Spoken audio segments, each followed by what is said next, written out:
సందర్భాన్ని తెలియజేసేది ఏంటంటే ఈ అంగవైకల్యం అన్నది ఎప్పుడైనా శరీరానికి ఉంటుంది కానీ ఇది మన మనసుకి మన మెదడుకి ఉండదు.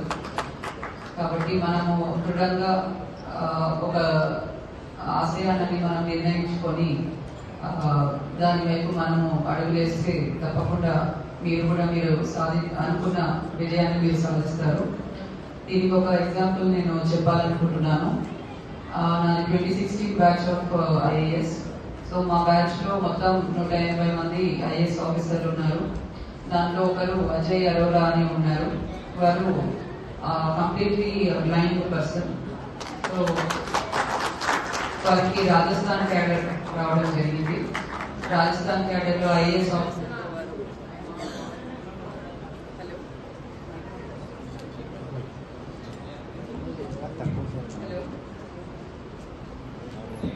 రాజస్థాన్ క్యాడర్ లో ఐఏఎస్ ఆఫీసర్ గా వారు విధులు నిర్వహిస్తున్నారు.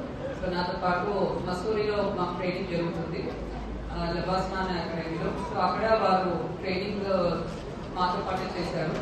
సో ఒక హెల్పర్ సహాయంతో వారు హాస్టల్ నుంచి కాలేజ్ అకాడమీ క్లాస్ రూమ్స్ కి మళ్ళీ రిటర్న్ మెస్ కి హాస్టల్ కి వెళ్ళేవారు. ఎప్పుడు కూడా ఒక చిరునవ్వుతో అందరినీ కూడా పలకరించేవారు.